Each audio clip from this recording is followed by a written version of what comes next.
channel saya. Topik video kali ini masih seputar Yunani. Kali ini kita beralih ke Athena. Akropolis ini merupakan simbol paling populer di Yunani, khususnya di Athena. Kalau ke Athena rasanya belum sah kalau belum ke Akropolis. Harga tiket masuk 10 euro untuk satu orang. Jam bukanya mulai dari jam 8 pagi sampai jam setengah 8 malam, tapi akan tutup lebih cepat di saat musim gugur, semi, dan musim dingin. Nah, ini saya sudah memasuki halaman depan Akropolis. Ini masih di bagian bawah dan kita lihat kita akan naik terus ke atas sampai ke puncak tertinggi.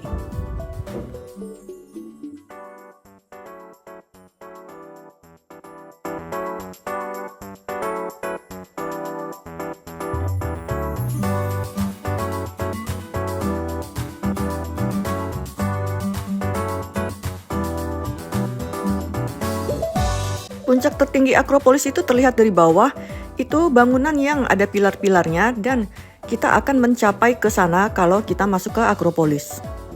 Bangunan yang memiliki banyak pilar tersebut dinamakan Parthenon.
Akropolis ini pada awalnya dibangun pada abad ke-5 sebelum Masehi.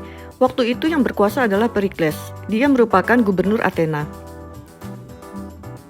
Namun lokasi Akropolis ini sendiri sudah banyak penghuninya sejak tahun 4000 sebelum Masehi.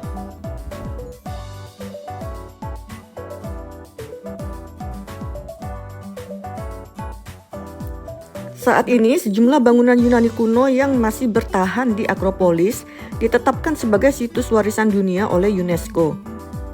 Setiap bangunan masih memiliki keistimewaan yang luar biasa.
Di Akropolis kita akan melewati sejumlah situs dan beberapa reruntuhan bangunan, tapi memang masih dipertahankan, tidak diubah dan juga tidak direnovasi.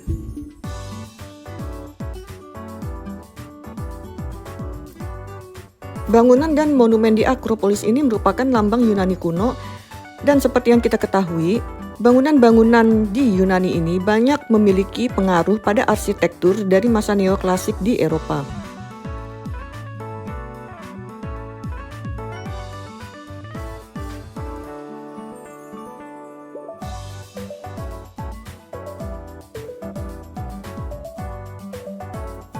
Dari banyak sumber yang bisa kita baca, Yunani kuno ini sering dianggap sebagai pusat pemikiran besar dan kemajuan pengetahuan.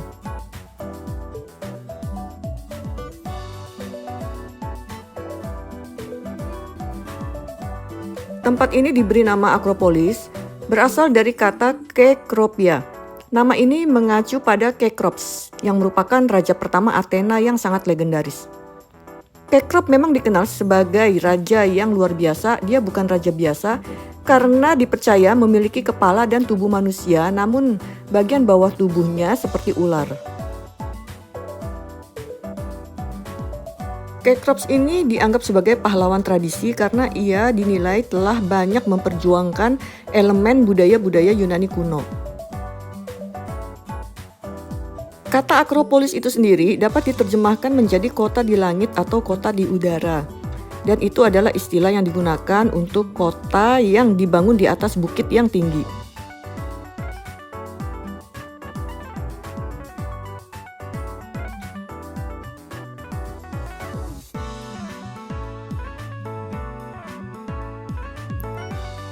Nah, ini saya sudah sampai di titik yang cukup tinggi, tapi ternyata belum mencapai puncaknya dan masih harus berjalan terus.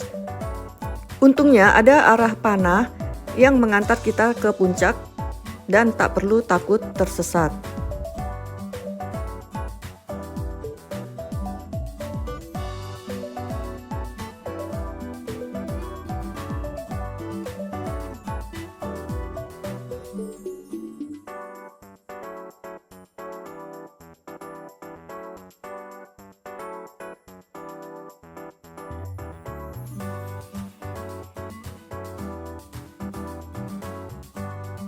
Ini perjalanan diarahkan untuk naik terus sampai ke atas, dan dari sini kita sudah bisa melihat kota Athena.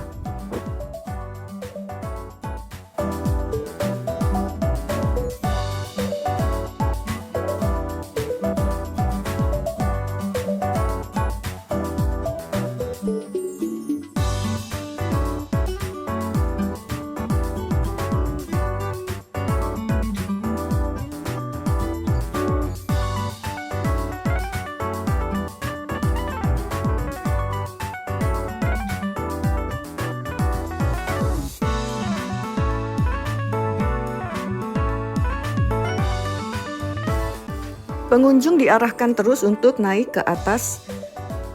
Ini sudah hampir mencapai puncak, tapi memang masih harus mendaki lagi dan menaiki beberapa undakan anak tangga.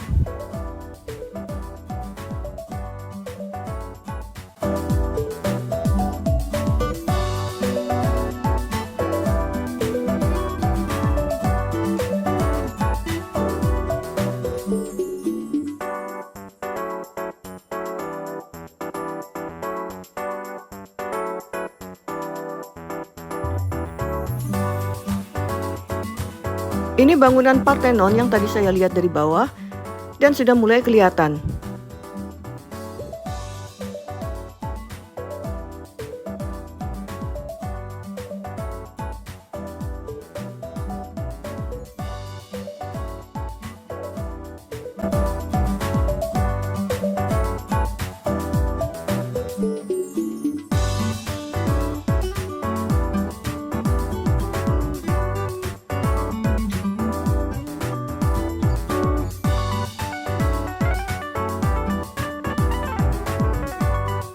Akhirnya saya mencapai puncak Akropolis dan berfoto-foto di dekat Parthenon. Di situ juga dikibarkan bendera Yunani. Jadi memang puncak Akropolis ini cukup tinggi ya.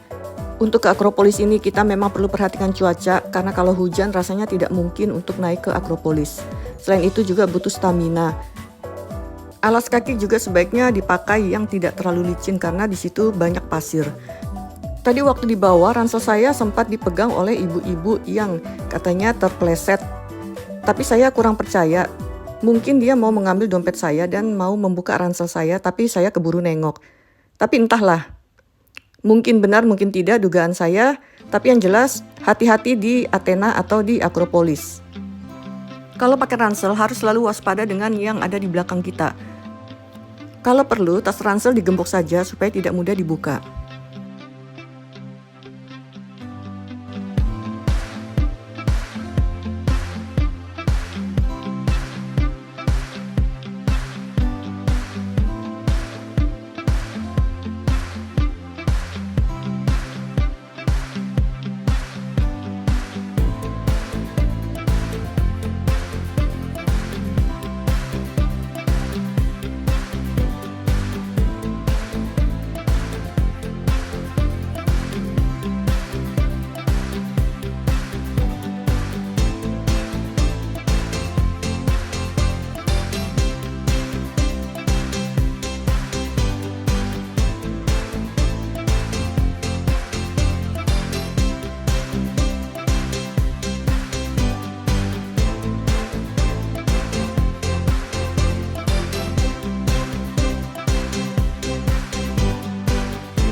Buku 300 Wonderful Destinations ini pernah saya tulis dan bisa didapatkan versi e-booknya di www.gramedia.com.